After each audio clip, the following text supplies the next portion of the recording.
Meus amigos e minhas amigas, 4 da tarde, horário de Brasília, 3 da tarde aqui em Miami, pontualidade britânica. Vou fazer uma live agora com o nosso Gerson, Canhota de Ouro, @canhota, canhotinha70, né? O Gerson vai entrar aí para bater um papo com a gente. Quem não viu o Gerson jogar, ou quem viu aquela seleção de 70, a maior seleção de todos os tempos. Então, ó, o Canhotinha já vai entrar aqui, pontualidade, né? E o nosso Gerson vai entrar aqui para bater um papo com a gente. Eu fico até emocionado e orgulhoso do Gerson ter aceitado esse convite. Olha o nosso Canhota aí, ó.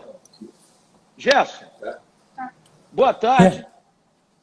Queria te agradecer ao Ricardo pela gentileza do seu genro, e queria começar dizendo a você o seguinte: eu já cobri 7 Copas do Mundo e, consequentemente, 7 finais. E, neste momento, eu estou cobrindo minha 8ª Copa do Mundo nessa live com você, porque você é uma lenda viva, você é um gênio da bola, você é um orgulho para o futebol mundial, e eu vou te falar que estou emocionado de você ter aceitado esse convite para participar comigo, Gerson. Ó, os gênios eu cumprimento assim, ó. Boa tarde, Gerson. Muito boa tarde, Jaicy. É um prazer também participar com você, né? Vagninho tem me falado muito de você, do trabalho que você faz aí nos Estados Unidos, né?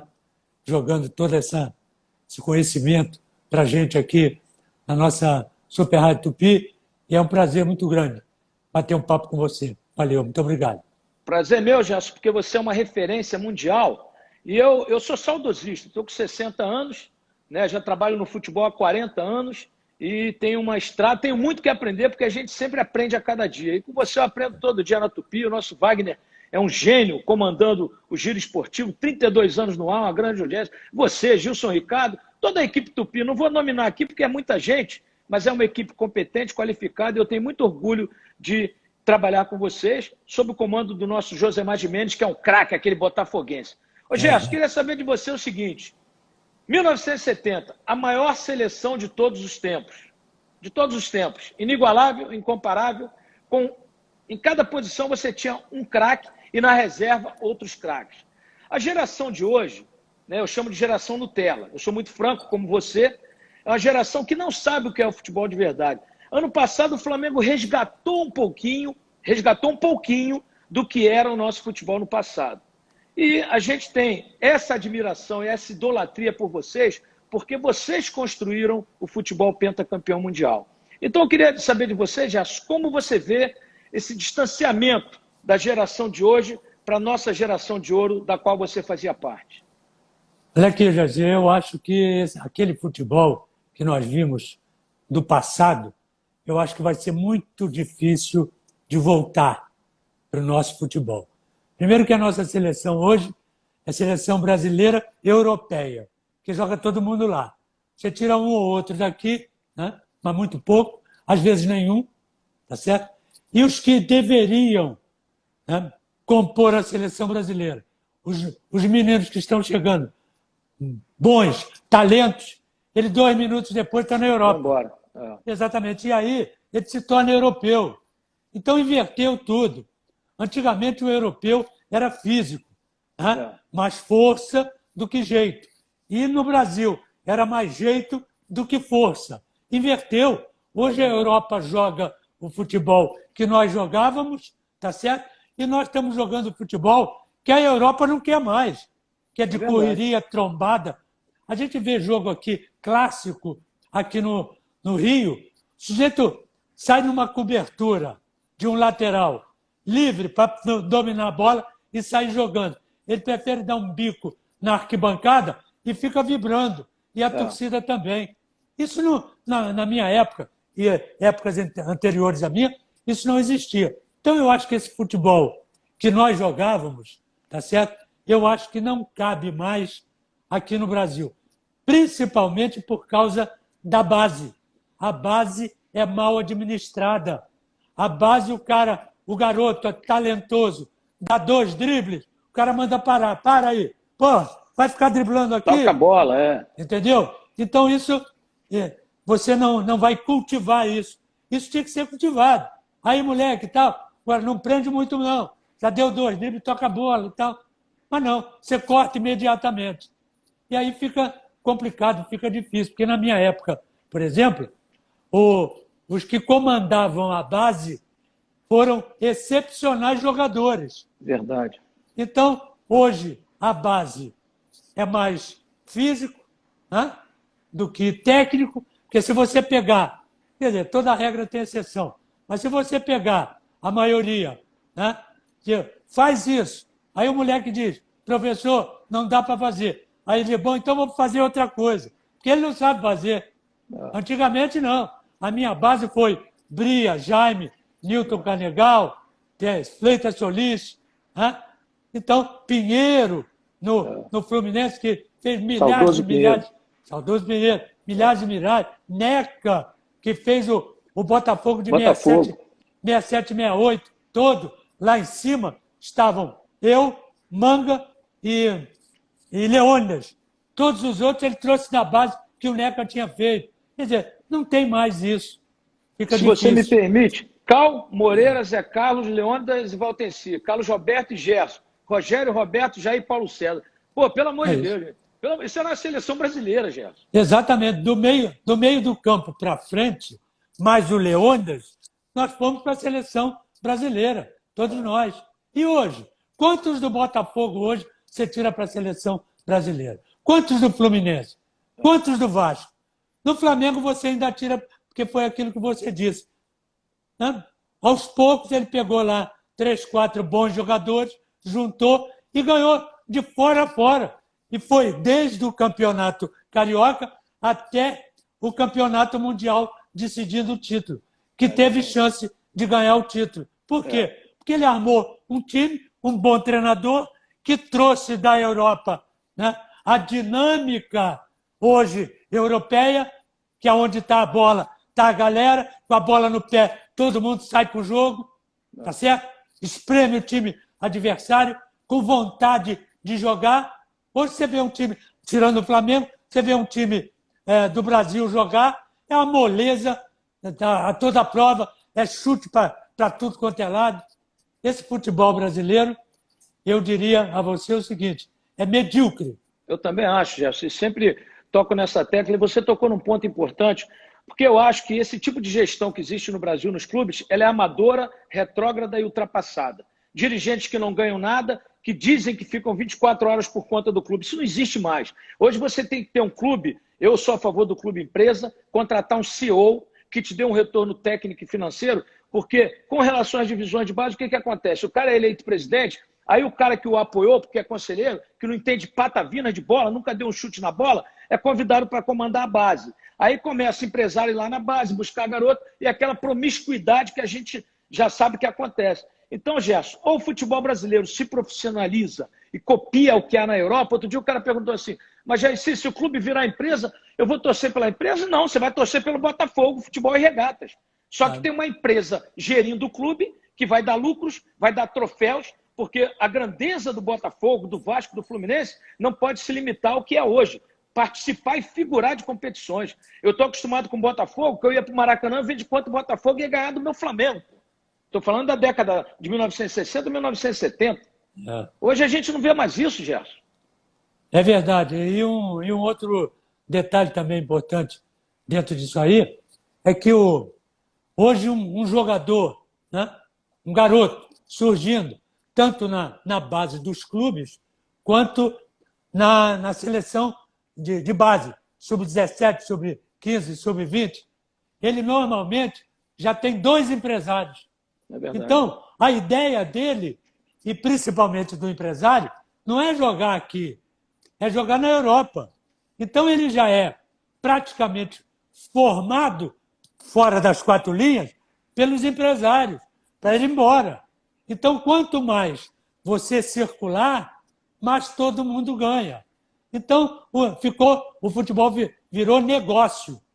E não era assim antigamente. E um outro detalhe também, hoje em dia, você tem um contrato, tá certo? Você tem um contrato de base e você tem um contrato de profissional. Quando você sai da base, muito bom, para o profissional, ele já te dá um dinheiro maior, porque na base você ganha o quê? No máximo 5 mil reais. Aí ele te dá um contrato de profissional de 30 mil, 50 mil.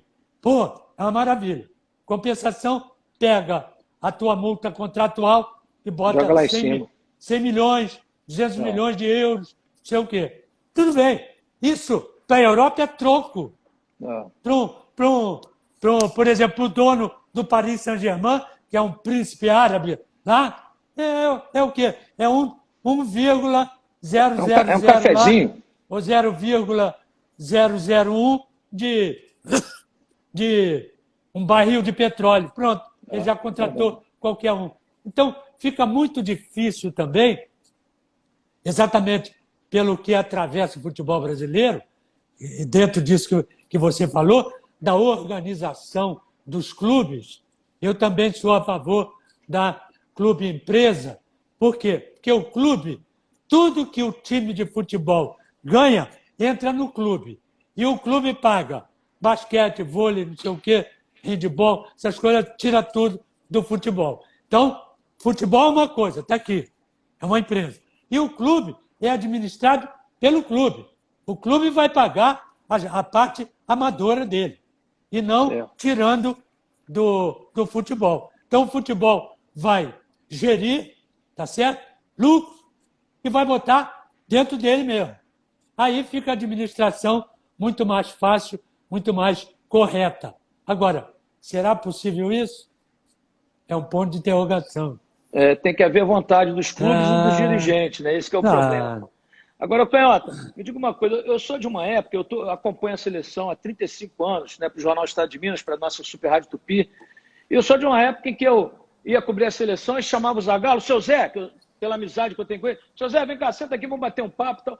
O doutor Lídio Toledo, saudoso Lídio Toledo, nosso Parreirinha, que é um catedrático, é meu vizinho aqui em Miami, quando ele vem aqui, sempre vem aqui em casa almoçar comigo, pelo carinho que eu tenho por ele, pelo respeito. Hoje em dia, Gerson, esse técnico que está aí, que eu discordo completamente, esse Tite, que de bola não sabe nada, sabe? Ele não deixa os jogadores descer, ele não desce, ele não bate papo com a imprensa, ele não conversa. A gente batia papo com o Zagallo, não era sobre futebol não, o Parreira, que adora pintar quadros e gosta de quadros, a gente batia para como era na sua época. Você chamava a gente, batia papo, estava conversando. Hoje em dia os caras não descem, não conversam e não jogam bola, porque não jogam nada. O cara dá treino secreto, quando a gente vai ver o jogo, é uma vergonha absoluta. Como é que você vê essa relação de hoje, Gerson?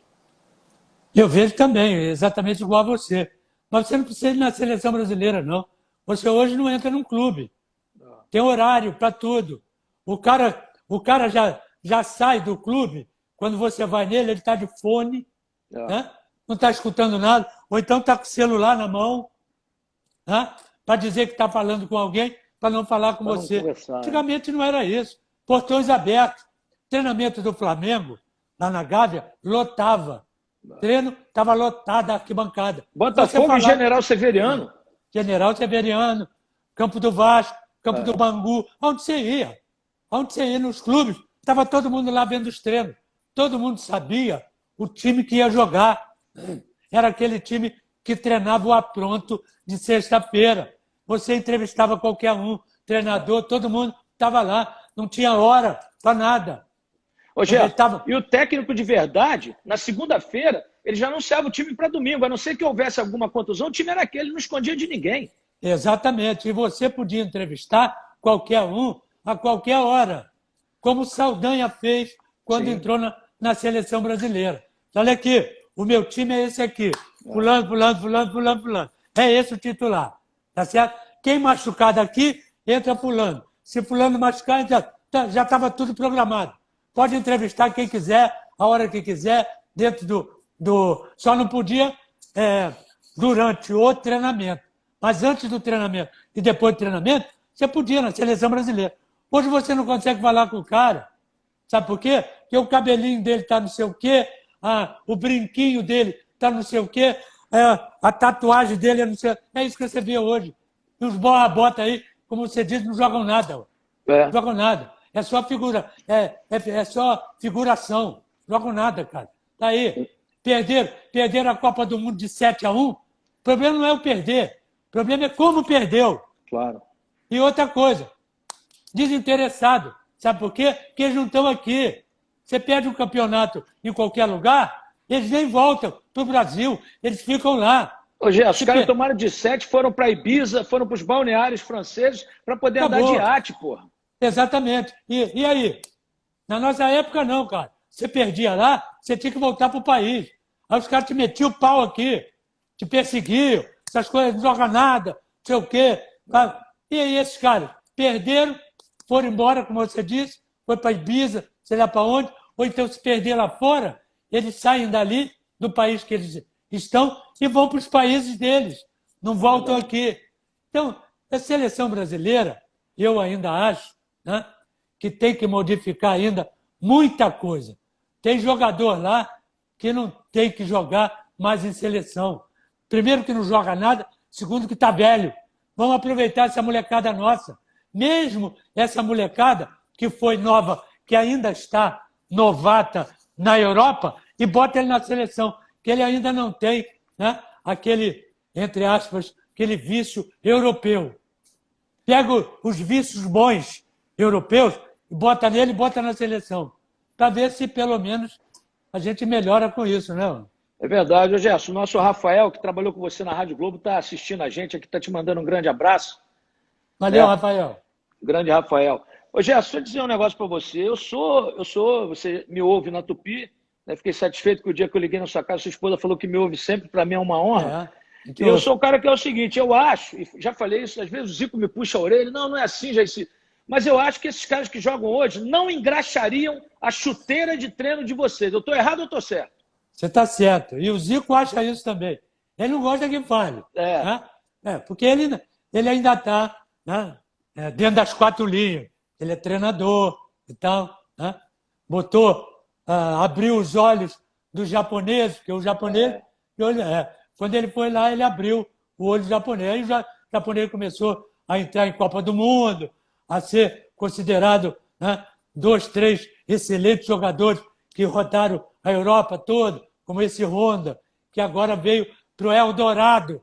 Hoje o Eldorado é o Brasil. É o Brasil jogar hoje é uma teta nesse país. Com detalhe, né, Gerson? O Brasil quer pagar salário de Europa a ex-jogadores em atividade. Eu chamo de ex-jogador em atividade. Porque os caras jogam na Europa, os caras chupam toda a laranja e mandam um bagaço para o Brasil, e o Brasil quer pagar salário de Europa com a economia quebrada que a gente tem. É isso que eu acho. Então, hoje, você tem... o jovem foi embora, tá certo? Aí você ficou aqui com a galera de 25, 26, 28 anos. Já está quase pela bola 7. E os de 38, 39 que estão voltando. Por jogarem um pouquinho ainda, cabe nesse futebol medíocre que se joga aqui. Então, esse aqui é o grande problema. E eu acho que você está certo, e o Zico também, embora ele não goste de falar. Mas é exatamente isso que você falou. Eu concordo plenamente. E com detalhe, Gerson, nós não somos cegos. O Neymar é um grande jogador. Tecnicamente, o Neymar é um cara que tem talento. Parece que ele não quer, né, saber do talento que ele tem. Mas eu acho que ainda assim o Neymar ele está muito aquém, né, dos nossos grandes jogadores. Não vou dizer do passado, da sua época, não. Vou dizer da época do Ronaldo, do Romário para cá. Eu acho que o Neymar não teria vaga em nenhuma seleção, né, em que o Ronaldo jogou, em que o Romário jogou, em que o Rivaldo jogou, em que o Ronaldinho Gaúcho jogou. É por aí, Gerson? Eu também acho isso. E o outro problema, hoje ele é uma figuraça, né? Joga pra caramba no futebol de hoje. Agora, e na França, né, Gerson? Porque, pô, futebol eu com 60 anos jogo no futebol francês, aquela baba que tem lá. Pois é, mas só que eu acho, tenho nada com isso, mas acho que ele fez errado. Ele saiu do Barcelona porque o Messi ainda estava em cima, tá certo? Porque hoje o Messi desceu um pouco, porque perdeu o meio do campo. Ele perdeu Iniesta e o Xavi. Esses dois é que bancavam... Haja vista que o Barcelona está mandando esse nosso titular embora, que é o Arthur, porque ele não aprovou lá. Exatamente. E um outro detalhe. E a Espanha, no meu modo de ver, só ganhou o campeonato, o campeonato mundial, por causa do Iniesta e o Xavi. Você vê que 2010. Depois o Iniesta, o Xavi saiu, ficou o Iniesta. Ainda ficou. O Iniesta saiu, aí o que fez o Messi? Veio atrás, que antes ele estava ponta de lança. Era daqui para lá, porque aqui sustentava. Hoje aqui não sustenta. Então ele teve que voltar. Ele começou a cair. Aí é que devia entrar o Neymar. Aí ele preferiu, né, como ele não ganhou o primeiro lugar, bola de ouro e tal, ele preferiu o Paris Saint-Germain. Que lá no Paris Saint-Germain tinha o Cavani, que é um caneleiro. O Cavani não joga nada, tecnicamente falando. Claro, é como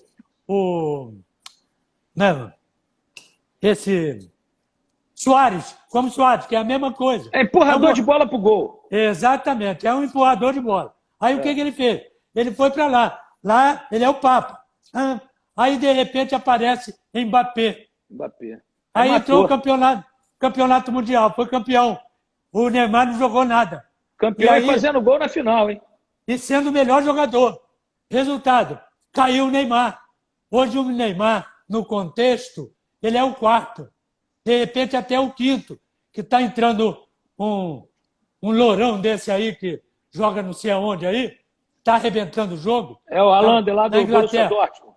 Exatamente, na Alemanha. Está arrebentando tudo.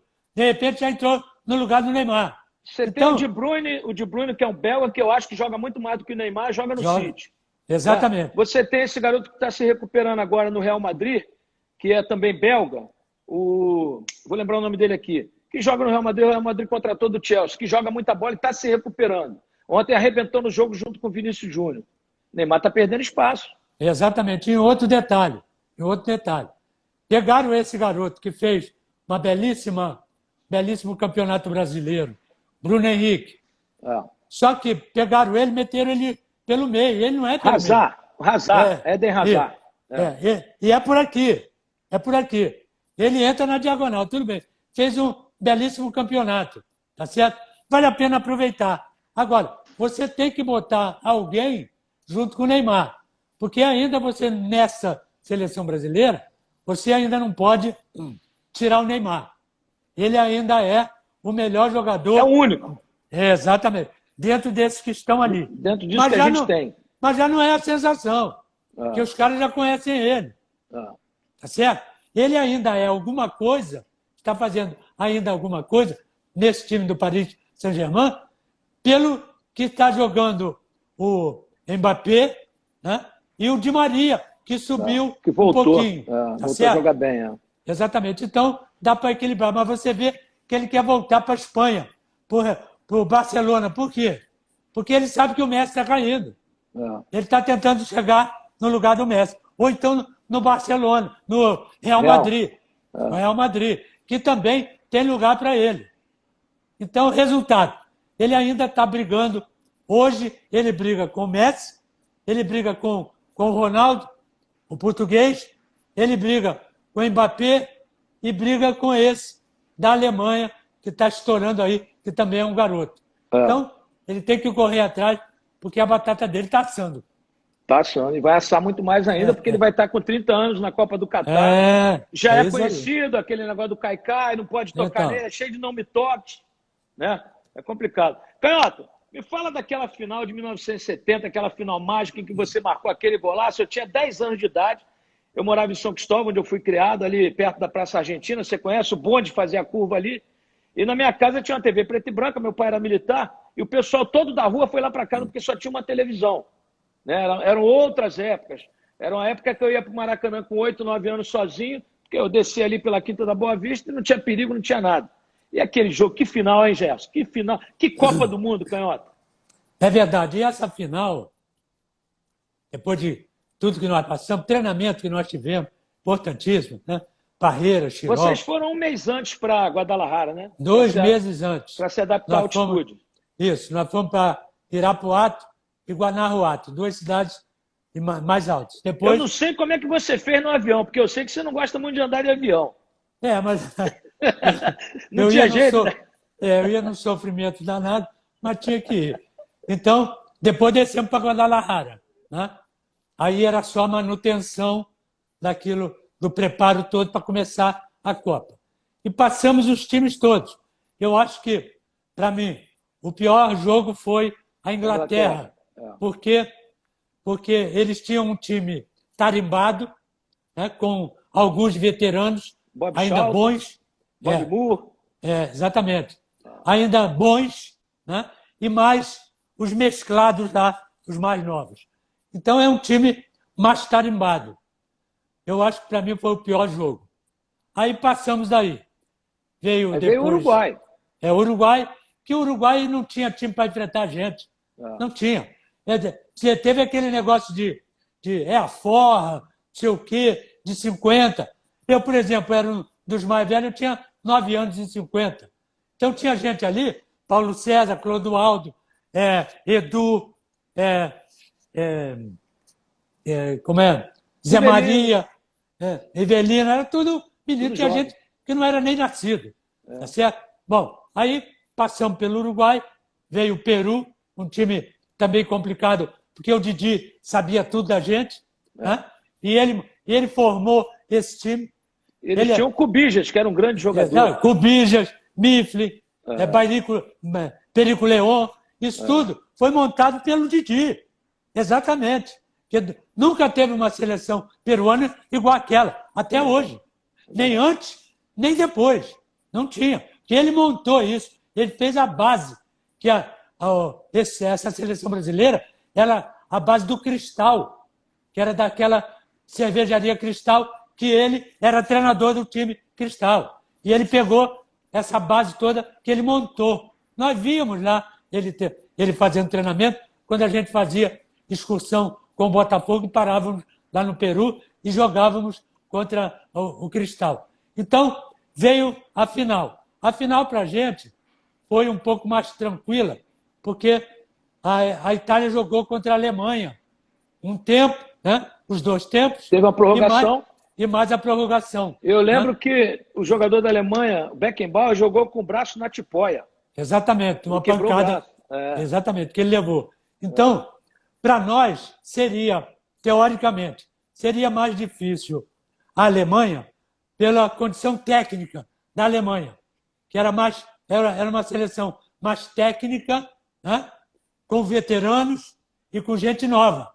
E a seleção italiana era mais nova, mas sem o talento que tinha o alemão. Então, para a gente, era mais difícil enfrentar a Alemanha. Então, vamos para o jogo. Nós sabíamos como a Itália ia jogar, porque a Itália veio fazendo a marcação homem a homem, a Copa toda. Então, nós tínhamos um esquema nosso e variações dentro desse esquema montado pelo Zagallo, muito bem montado pelo Zagallo. Como? Zagallo, para mim, é um dos maiores treinadores com quem eu convivi, um gênio sabia tudo. Sabia tudo, eu concordo com você. Então, o que acontece?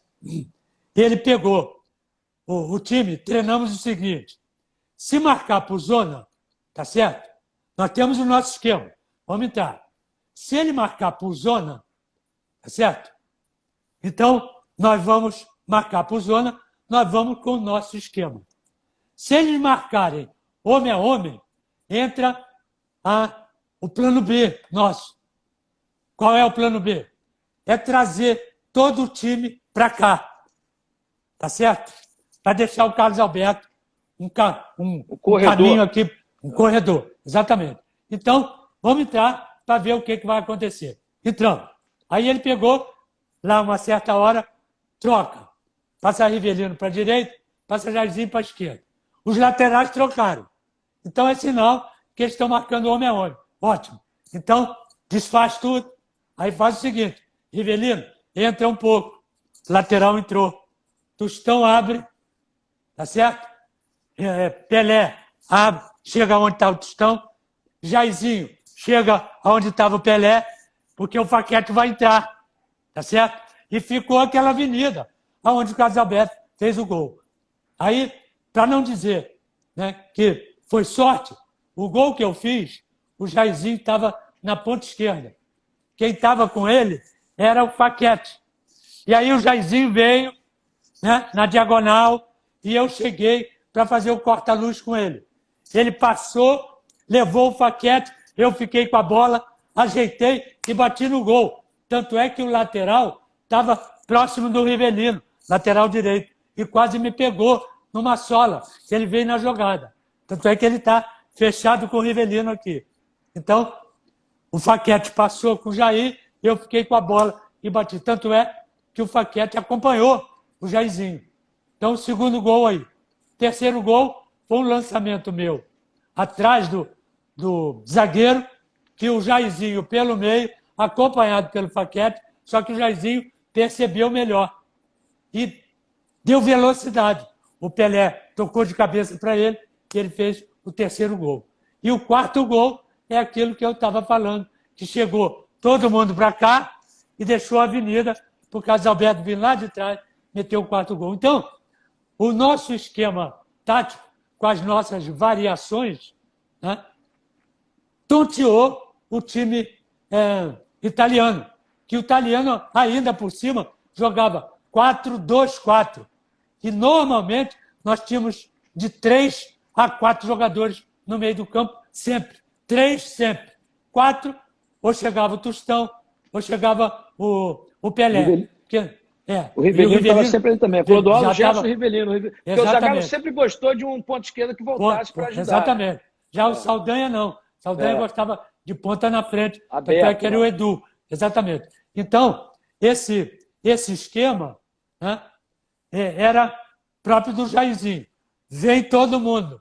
Se veio a defesa, abriu as costas. Lançamento para o Jair, que entrava na diagonal. Não veio. O toque de bola para o Jair era atrás do lateral, para a velocidade dele. Então, nós tínhamos um esquema e variações dependendo, treinadas, as variações treinadas, dependendo do adversário. Por isso, deu no que deu.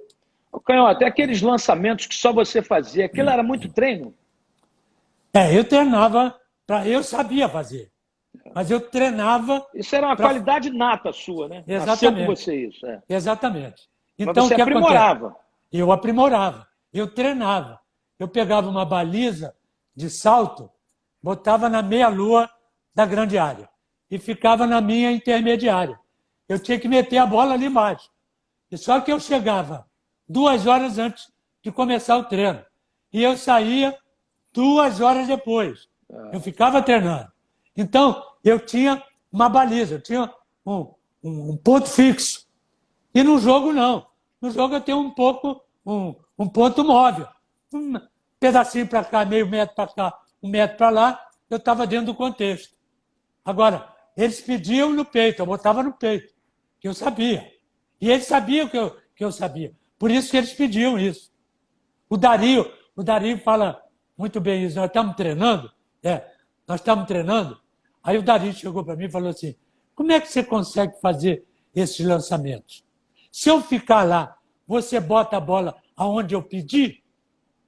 Eu falei, eu vou tentar. Fica lá. Aí ficou. Aí vai, quero no peito, desse lado. Eu botava a bola no peito dele. Agora eu quero a bola na cabeça. Eu botava na cabeça dele. Agora eu quero aqui no meu peito. E eu botava lá. Aí ele falou, como é que você faz isso? Eu falei, porque eu treino, cara. Agora eu tenho que encontrar o cara na hora certa, no lugar certo. Para mim não tem dificuldade. Né? Eu vou colocar, se você está aí, eu coloco aí. Por exemplo, naquele gol que o Pelé fez no primeiro adversário nosso na Copa do Mundo, que eu peguei do Everaldo. Isso, peguei do Everaldo. Eu vi o Pelé começar a entrar pela meia direita. E eu vi que o zagueiro se atrasou um pouco. Eu aí pedi a bola para o Everaldo. Bota a bola, eu estou vendo ele ir. Era milimétrico, hein, Gerson? Exatamente, mas aí ele me deu a bola, eu ajeitei e meti a bola nele. E aí, então, ele foi entrando e a bola foi chegando. E o cara foi parando. Ele aí botou no peito, né? Trocou. Quando a bola riou, ele trocou de passada, que é complicado, né? Você dominar no peito. Aí você está descendo. Você tem que saber com que... Você tem que saber com que perna que você vai descer para trocar, para chutar. Porra, isso tudo é uma matemática complicada para o cara fazer. Para mim, não. A minha matemática eu já fiz. Tanto de velocidade, tanto de vento, eu já vi tudo. E botei lá. Agora, o complicado é ele botar no peito, ajeitar, trocar de pé, fazer. Porra, aí é complicado. Então, eu sabia fazer isso. E eu tinha uma jogada com o Jairzinho, quando fizemos isso a Bez no Botafogo, quando ele estava pelo meio. Porque no Botafogo ele era meio. E ele e o Roberto. E nós tínhamos jogado. Como ele é muito veloz, ele ficava a meio metro, 1 metro do zagueiro. Por exemplo, no grande círculo, dentro do campo do adversário. Né? Ele ficava ali. Então nós tínhamos uma jogada. Quando eu pegava a bola, ele vinha em direção a mim. Né? Dava 2, 3 passos em direção a mim. Aí o zagueiro vinha, ele já girava e pegava, e eu já metia a bola. Aí os caras pensavam que era impedimento. Não era por isso. Porque quando ele. De trás, Exatamente, quando ele vinha, eu já lançava. E ele já girava, eu rompia aqui. Ele entrava sozinho. Na Copa do Mundo, nós fizemos um gol assim. Eu, aqui no meu campo, na minha direita, ajeitava, porque ele sabia. Ele não olhava para mim, nem eu a ele. Ele olhava para o quarto zagueiro. O quarto zagueiro saía, eu metia a bola nesse buraco. E ele entrava na diagonal. E aí, nesse lance, eu estava esperando o quarto zagueiro sair. E ele também. Nós estamos aqui mirando. O quarto zagueiro saiu, ele começou a entrar, eu meti a bola. Aí ele entra sozinho. Aí você vai ver no lance, ele está esperando eu meter a bola.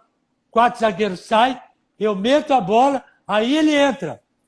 Tanto é que a bola foi bem mais adiante, que a velocidade dele, eu conhecia a velocidade dele, tanto é que quando o goleiro chegava, ele deu um chapéu no goleiro.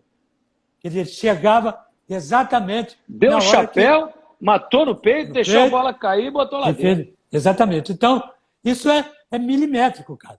É a saída dele, primeiro, a saída do quarto zagueiro, o meu lançamento, a entrada dele. Porque se eu demoro, ele entra em impedimento pela velocidade dele. Mas como eu conheço o cara, eu já lançava antes. Que eu sabia, né, que a bola ia chegar antes dele chegar. Tá certo? A bola chegou e ele chegou. Não é impedimento. É isso. Gerson, numa seleção do mundo, de todos os tempos, os 11 ali, eu coloco o meu meio-campo com Gerson, Rivelino e Zico. Estou errado?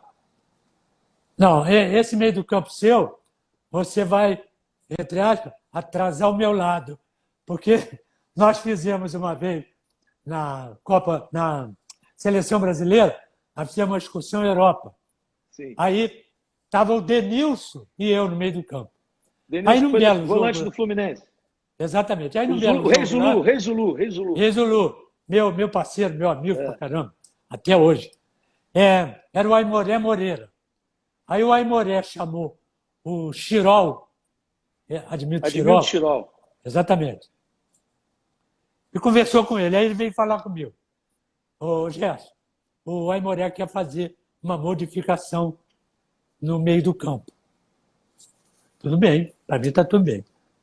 Ele quer tirar o Denilson, mas quer botar o Tostão junto com o Rivelino, os 3 canhotos.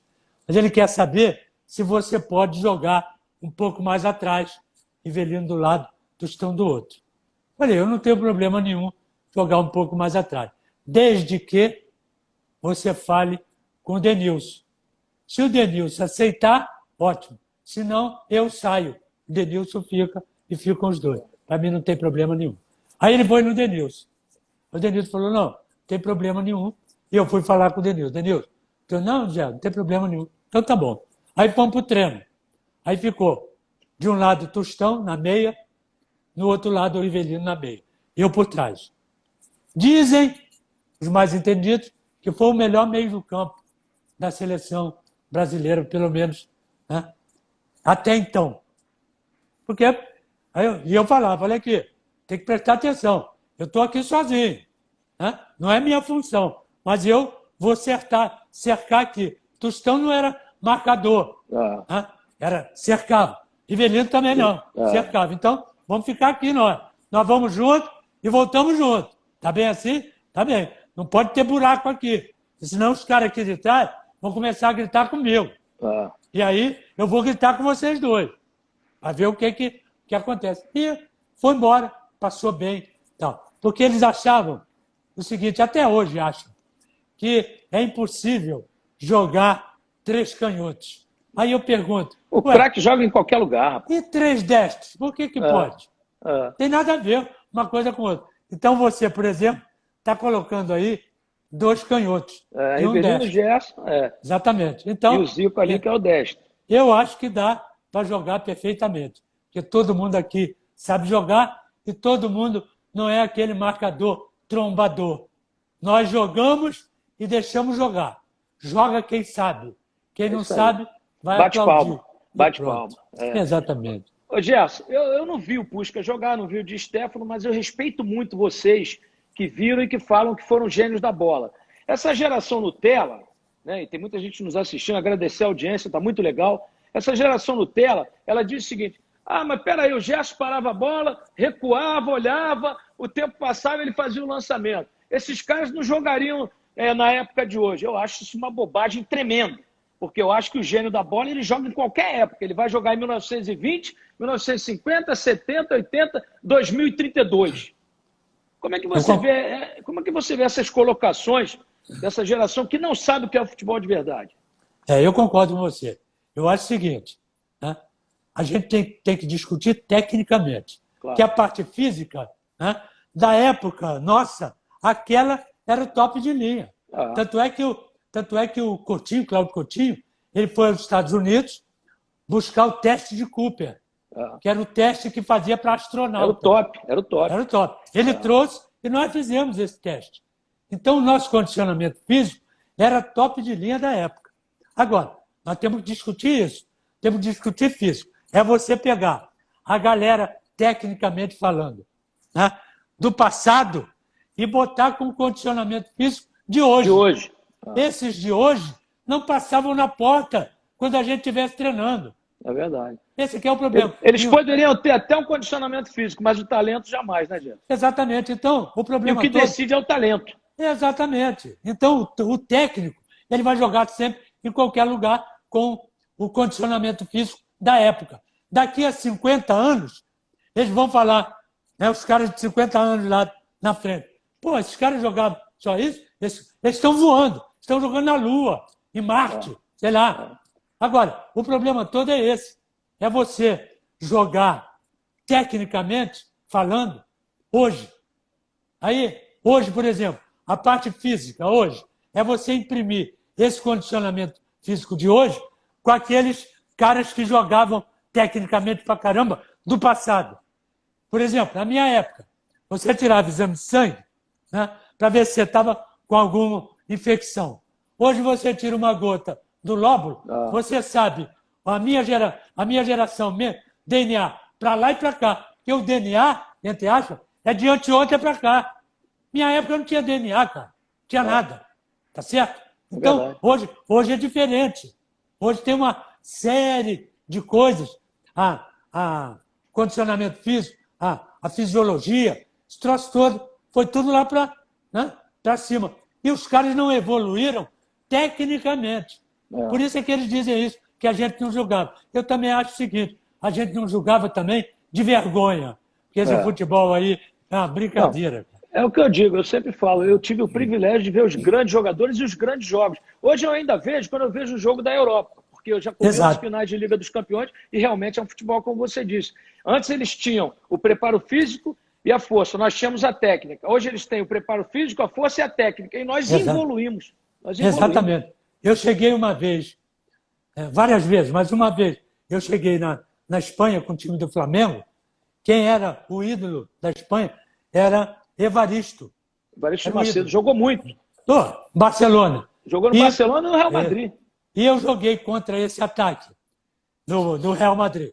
Era Canário, que era brasileiro, Del Sol, que era espanhol. Puskás, Di Stéfano e Rento. O zagueiro era Santa Maria.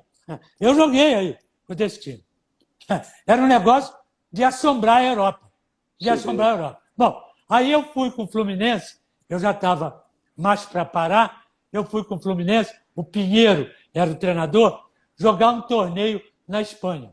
Aí nós chegamos em Sevilha para jogar e estava treinando o time se não me engano, do Espanhol, de Barcelona. O treinador era o Di Stéfano, já gordinho, né? E eu tinha jogado contra ele, eu conhecia ele. E aí, ele meio gordinho, mas de chuteira, entrou e acabava o nosso treino. Aí eu falei para o Pinheiro, ó, eu vou ficar aqui para ver o treino, que nós vamos jogar contra esses caras. E eu quero saber, eu vou conversar com o Di Stéfano, né? Conheço ele, vou conversar com ele. E aí, eu fiquei lá, aí o Pinheiro falou, eu vou ficar com você. Tá bom, depois nós vamos juntos tomar banho e vamos embora para o hotel. Os caras foram embora para o hotel. Nós ficamos lá, aí fui falar com ele. Aí ele, ô, cara, tá, quanto tempo? Tá. Aí eu falei, ó, seu Pinheiro, nosso treinador e tal, foi jogador também, jogador de seleção brasileira e tal. Como nós vamos jogar com vocês, nós viemos saber mais ou menos como é que podemos ficar aqui, sem problema nenhum, vamos jogar aqui. Quer jogar aqui comigo? Quer entrar junto comigo? Ele. E eu falei, tá bom, então eu entro num time aí, mas quero do seu lado. Claro.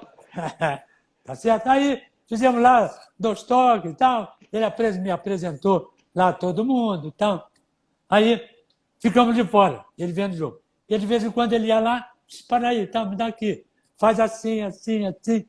Que talento danado, ele mandava fazer. Bom, aí lá por uma bela hora, ele falou assim, Gerson, como é difícil a gente ser treinador, né? Nós que jogamos, ele ainda me incluiu, nós que jogamos, é muito difícil a gente ser treinador desses jogadores. É muito difícil, porque eles não sabem fazer. E eu vou, velho, pego a bola e faço.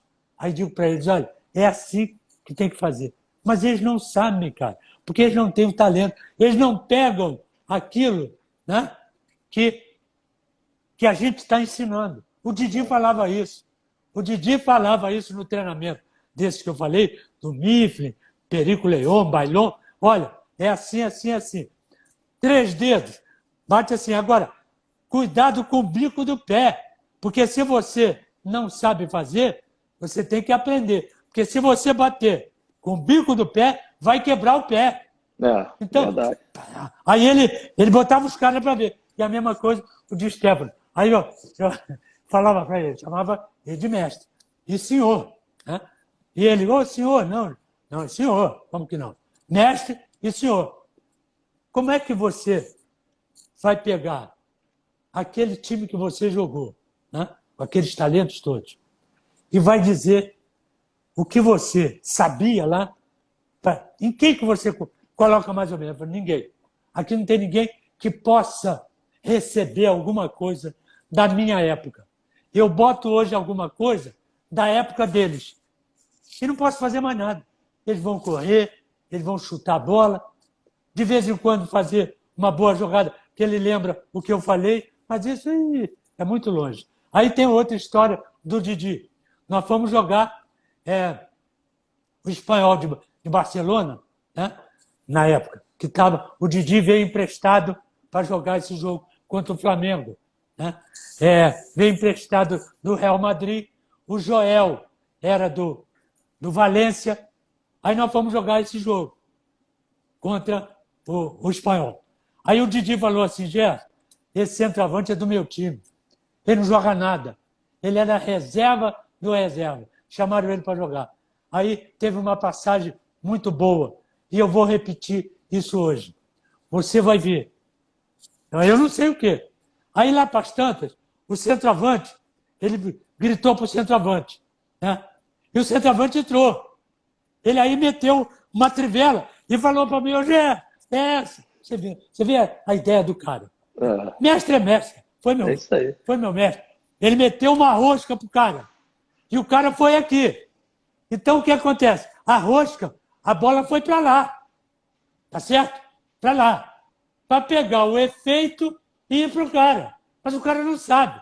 O cara tá para lá, quando ele viu a bola indo pro lado esquerdo, ele foi pro lado esquerdo. Quando a bola bateu e foi pro meio, ele voltou. Aí o Didi falou para ele, tá satisfeito, Gerson? Falei, é difícil. Porque a trivela, você tem que saber, cara. Tem que saber. O efeito da bola, você tem que conhecer efeito.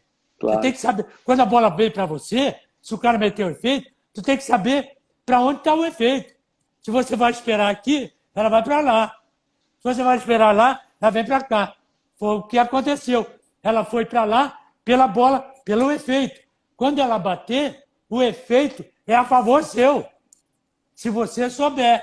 Aí ele foi para lá, quando a bola bateu, voltou para ele, centroavante, pelo meio, e ele teve que voltar correndo atrás da bola. Aí o Didi falou, tu quer que eu jogue com um cara desse? É brincadeira, não dá. E eu joguei. Eu fiz o meio do campo do Botafogo e da seleção brasileira com o Didi. Meio do campo com ele, e o meio do campo da seleção era Zito, ele e eu. Pô, brincadeira, é brincadeira. É brincadeira. Ô, grande Gerson, faltam 10 minutos para terminar a live, o que é bom dura pouco, porque o Instagram nos detona depois de 1 hora. Estamos recebendo mensagem da Inglaterra, da Grécia, todo mundo dizendo que você é uma legenda, quer dizer, uma coisa fantástica. Eu gosto muito disso, porque o ídolo tem que ser respeitado e preservado. Eu queria que você falasse um pouquinho agora da sua carreira como jornalista, como nosso companheiro, como comentarista, um dos mais brilhantes. Quer dizer, Deus te deu 2 dons. Eu sei que você era o papagaio dentro de campo, mas Deus te deu o dom de ser um gênio da bola e te deu o dom de ser um dos grandes jornalistas do país. A minha... Jaci, eu nunca pensei em ser treinador quando parasse de jogar.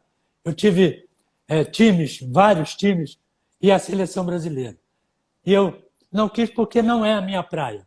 E o segundo, eu não tenho muito estômago para aturar certos jogadores e certos dirigentes. Está muito certo. Isso aí. Exatamente. Então, eu tive sorte de ter um professor da melhor qualidade. Dom Alcei Bueno do Camargo. Meu ídolo, meu narrador, minha história de garoto. Correu Zico, disparou, gol. Dom Alcei era assim. Pô, exatamente. Narrador. Que Deus então, tenha o Dodô, grande Dodô. Dodô e Marcondes e Rui Porto. Eu comecei com esse trio. Então, quando Carlos Marcondes? Carlos Marcondes. Eu, quando jogava no São Paulo, até no Rio, mas quando jogava no São Paulo, quando eu não jogava, e o Dom Alcei ia fazer o jogo de qualquer time carioca lá em São Paulo, ele ligava para mim. Convidava. Gé, vai jogar o São Paulo? Não. Então vai lá na cabine. Eu ia na cabine. Sentava lá, argumentava, batia um papo, fazia uma resenha, tá? Comentava algumas coisas e tal. Sempre foi assim. E quando eu parei de jogar, ele ligou para mim. Falou, aqui, parou. Não quer mais nada, não. Então, vem para a Rádio Tupi. Eu já estava no meio caminho andado, fui lá. Vem segunda-feira fazer um teste aqui. Tá bom. Aí fui lá. Aí cheguei lá, sentei. Aí ele falou, viu o jogo de domingo? Eu vi, eu fui no Maracanã, vi o jogo domingo, tá? Bati até um papo com vocês e tal, né? Então, vamos fazer um outro bate-papo. Agora, aqui dentro do estúdio. E você conhece bem isso. Aí, eu entrei no estúdio. Né? Eu pegava o microfone, quando saía do campo, falava tudo o que estava acontecendo e o que ia acontecer. Para mim, não tinha mistério. Claro. Aí, entrei no estúdio. Carlos Marcondes de um lado, do Alcei do outro. O técnico era Vara Preta, né? Aí, que era um cara grandão aí. Aí, o Alcei falou, então vamos bater um papo aqui, tal, do jogo e tal. Quando acender essa luzinha vermelha, você fala do jogo, que você viu, tá bom. Aí, luzinha vermelha, tá! Bom, para eu fazer um comentário de 1 minuto, eu gastei meio balde de fita. Não saía, cara. Era uma novidade para mim. Eu, no meio deles, batendo papo, eles me perguntando, é uma coisa. E eu ali, sozinho, praticamente, embora os dois me deixassem à vontade, mas é complicado. Aí entrou o Marcondes, fez uma pergunta, Alcei outra. Aí eu comecei a me familiarizar com aquela história toda. Aí foi. Entrava um jogo com o Marcondes, entrava outro jogo com o Rui Porto, às vezes nós 3 juntos, fazendo uma mesa redonda, e só para levantar minha bola, né? E aí eu ia fui aos poucos e tal, ficamos aí quase um campeonato inteiro, até que um dia, hoje você vai sozinho. Nós estamos aqui, você vai sozinho. Tá bom. Aí fui sozinho, tá? Me adaptando, e aí estou nessa brincadeira. Eu parei de jogar em 73 até 2020, graças a esses meus amigos. É isso. Esses gênios também. Gerson, faltam 5 minutinhos. Eu queria saber se você é um cara realizado, um cara feliz com a sua família maravilhosa, né, com seus netos. Queria saber um pouquinho para o nosso público saber. Faltam 5 minutinhos. Isso, eu sou realizado na parte familiar. Sou, né? Sou, graças a Deus. Mas na parte profissional, a gente nunca pode ser, né, realizado. Que a gente, sempre tem alguma coisa a fazer, né, Gerson? Como você disse muito bem, a gente tem sempre uma coisa para fazer, tem sempre muito para aprender. Eu tenho muito para aprender, né, e pouco para dar. Esse é o meu lema. E agradecer aos amigos todos, né, como você. É a primeira vez que nós estamos batendo papo e quando você precisar, eu estou sempre aqui. Eu sou seu fã. Eu que sou seu fã, quero te agradecer. Para mim é uma honra, aos 60 anos de idade, poder fazer esse bate-papo com você, te idolatrar ao vivo, porque você é um dos monstros sagrados do nosso futebol. Graças a você, eu aprendi a gostar do futebol, de você e de todos da sua geração, né? Então, só queria te agradecer a sua família, ao Ricardo, que foi generoso em marcar essa live, o nosso Wagner Menezes, e dizer da minha honra, né? Não sei se eu estou no final da minha carreira, eu quero morrer no palco, mas de poder estar trabalhando com você na Super Rádio Tupi, que é uma casa maravilhosa, e dizer o tanto que eu aprendo nos seus comentários. Um outro que eu amo e adoro é o nosso Rubem Leão também, muito ponderado, um cara maravilhoso. Então, dizer que realmente você é um ídolo, e o ídolo tem que ser idolatrado. Não existe o ex-jogador nem o ex-ídolo. O ídolo é o ídolo, o jogador é o jogador para sempre. E você, Gerson, está no meu coração e no coração de milhões de brasileiros, né? E também do mundo que te viu jogar, porque realmente... Muito obrigado por tudo que você fez e ainda faz pelo futebol. Eu é que tenho que agradecer. Quando precisar, é só ligar. Nós entramos de novo nesse bate-papo, que é muito prazeroso para mim. Prazeroso, maravilhoso, e agradecer aos nossos telespectadores. Mais de 6 mil pessoas entraram nesse horário, muito legal. Né? E lembrando o canal do Canhota, né, Gerson? Isso. Dá o endereço 70. Aí. Seu canal de YouTube. Exatamente, Canhotinha 70. E o Instagram, @Canhotinha70 também. Vamos seguir o nosso Gerson, porque é um papo maravilhoso, é um gênio, uma cabeça maravilhosa. Gerson, um beijo no coração. Beijo para você te ouvindo também. Sempre na Rádio Tupi. E fique com Deus, dê um abraço na família toda. Muito obrigado. Essa live vai estar no meu IGTV e também no meu canal de YouTube e no meu blog no Super Esporte. Obrigado, Gerson. Fica com Deus. Obrigado a você. Valeu. Tchau, tchau. Até já.